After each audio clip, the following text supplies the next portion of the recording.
యాషోవ messy గారి దివ్యనామంలో ఈ కార్యక్రమాన్ని వీక్షిస్తున్న మీ అందరికీ నా హృదయపూర్వకమైన షలోం తెలియపరుస్తున్నాం. తండ్రికి మహిమ కలుగును గాక. ప్రార్థన చేసుకుని కార్యక్రమాన్ని ప్రార్థన ద్వారా ప్రారంభించేద్దాం. మహాగణుడు గారి తండ్రి, పరిశుద్ధుడా, ఈ కార్యక్రమాన్ని ప్రారంభిస్తుండగా నీ ఆత్మతో నింపి బలపరిచి సహాయం చేయమని, దీవించమని మెస్సీ వారి దివ్యనామం ద్వారా అడుగుతున్నాం తండ్రి. అమ్మాయి మంచిది పిల్లరా, పాట విన్నా తండ్రికి మహిమ కలుగును గాక. యావే మనకి ఇచ్చినట్టు ఈ యొక్క కార్యక్రమాన్ని బట్టి తండ్రికి మహిమ చెల్లిస్తూ ఆయన మేలైన ఆశీర్వాదాలు పొందే విధంగా దీవెన పొందినట్లుగా ప్రతి ఒక్కరూ కూడా తండ్రి యొక్క సన్నిధిలో ఆయన ఇచ్చిన కృప కొరకే మేలు చెల్లిస్తూ, ఆ మేలును మనం పొందిన మనము ఆయనకే స్తుతి చెల్లిస్తూ కృతజ్ఞత స్తుతులు స్తోత్రాలు చెల్లిద్దాం. తండ్రికి మహిమ కలుగును. పాట విన్నా తండ్రికి హలో హలో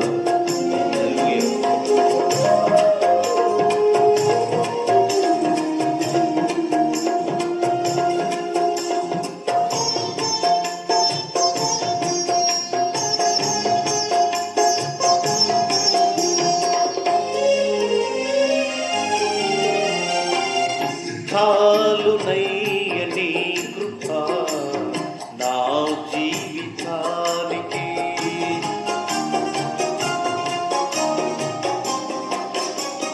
చాలునయ్య నీ కృప నా జీవితానికి,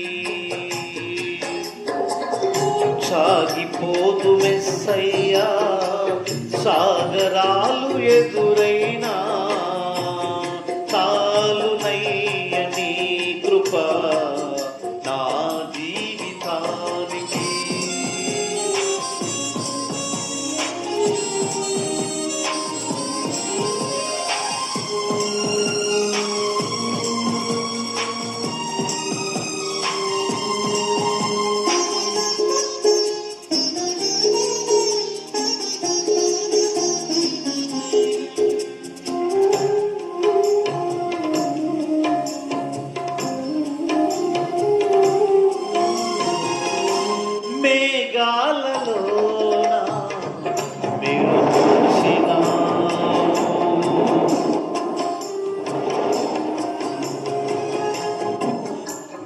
మేఘాలలోన మెరుగుచినావు, త్యాగాలయందే మా అనురాగముంచినావు, త్యాగాలయందే మా అనురాగముంచినావు.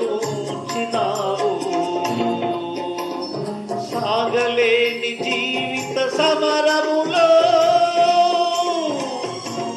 సాగలేని జీవిత సమరములో వేగమే దూతనుంపి బాగుగా నిలిచావు.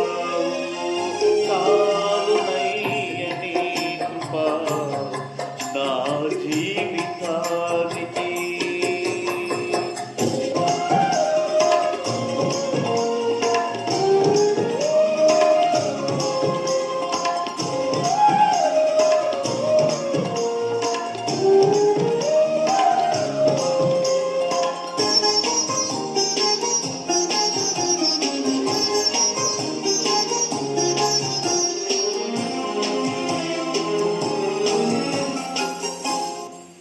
వృద్ధిలో ముళ్ళ పొదలు మొలిపించినావు,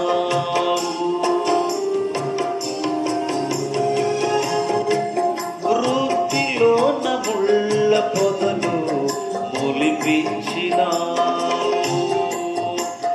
ప్రతి నరుని జీవితంలో ముళ్ళుంచినావు, ప్రతి నరుని జీవితములో ముళ్ళుంచినావు. వేదము వెతకగ ప్రభువుకు ముళ్ళ కిరీటమా, వెతకగ ప్రభువుకి ముళ్ళ కిరీటమా, లేదు మాకు నీ కృప ముళ్ళకు వేరుగా. చాలునయ్య నీ కృప మా జీవితానికి.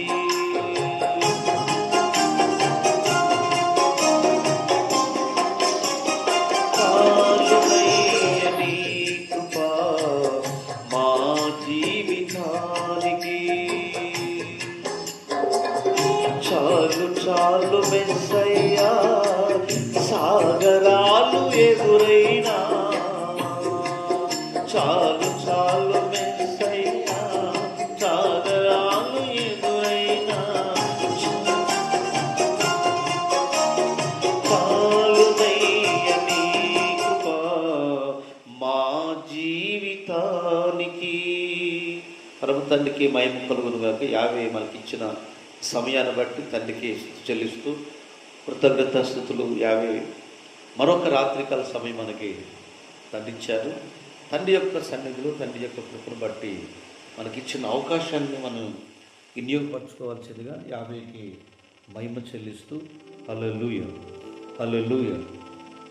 ఆయన కృప ద్వారా ఈ రాత్రికాల సమయంలో ప్రతి నరుని జీవితంలో ఒక ముళ్ళుంచాడనే ఈ చక్కటి గీతాన్ని మనం విన్నాము అనుకుంటున్నారా. నిర్గమాకాండం 15వ అధ్యాయం 26వ వచనంలో, నీ తండ్రి అయిన సృష్టికర్త అయిన తండ్రి యొక్క మాట శ్రద్ధగా విని ఆయన దృష్టికి న్యాయమైనది చేసి ఆయన ఆజ్ఞలకు విధేయులై ఆయన కట్టడలన్నింటినీ అనుసరించిన ఎడల ఐగుప్తీయులకు కలగజేసిన ఈ రోగములలో ఏది రానీయును నిన్ను స్వస్థపరిచే సృష్టికర్త అయిన యావేని నేనేనని సర్వోన్నతుడు సర్వసృష్టికర్త అయిన యావే ఈ వాగ్దానాన్ని మనకి తెలియపరుస్తున్నారు. ఏమంటాడంటే, అయ్యా నా మాట మీరు శ్రద్ధగా వింటే, నా దృష్టికి మీరు న్యాయమైన చేసిన ఎడల ఆయన ఆజ్ఞలకు ఆయన కట్టడలకును ఆయన నియమించిన ప్రతిదానికి మీరు విధేయులై జీవించిన ఎడల ఐగుప్తుల్లో కలగజేసిన రోగాలు మీ దృష్టికి కానీ మీ ఇంటికి కూడా రానియనని లేఖనాల్లో తెలియపరుస్తారు. ఎందుకనంటే ఆయన మాట ఎప్పుడైతే ఆయన ఎందుకు భయభక్తి కలిగి జీవిస్తూ ఉంటారో వారు క్రొవ్విన దూడలు ఉన్నట్లుగా ఉంటారని పరిశుద్ధ గ్రంథమైన బైబిల్ తెలియపరుస్తుంది. మలాకీ గ్రంథం 4వ అధ్యాయం 2వ వచనంలో, యావే యందు భయభక్తులు గలవాడదు వానికి నీతి సూర్యుడు ఉదయించును, అతని రెక్కలు ఆరోగ్యం కలగజేయును. నిజంగా వారు క్రొవ్విన దూడలో బయలుదేరినట్లు గ్రంథులు వేసినట్లు గ్రంథులు వేస్తారని రాయబడింది.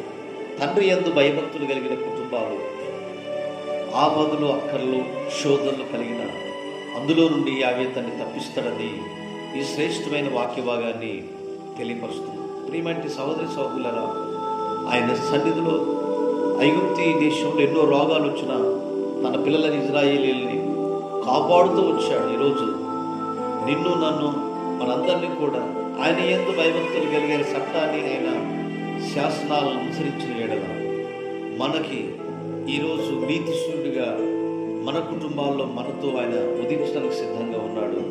మనమందరం కూడా ఆయన యొక్క శాసనాలను ఆయన కట్టడలను ఆయన మాట విని శ్రద్ధగా వినాలి. శ్రద్ధగా విన్న వ్యక్తి గొప్పవాడవుతాడు. శ్రద్ధగా ఉన్న వ్యక్తి ప్రతి వాళ్ళు కూడా గొప్పవాడు అవుతారు. ఈ లేఖనంలో చదివిస్తుంది కాబట్టి శ్రద్ధగా తండ్రి మాటలు విని లేఖనాల్లో ఏదైతే రాయబడిందో ఆ మాటలు కట్టుబడి జీవించినప్పుడు ఆయన సన్నిధి మనకు తోడై ఉండి మనం నడిపించుగాక. హల్లెలూయా చెప్దాం. తండ్రికి మహిమ చెల్లిస్తున్నాను. హల్లెలూయా.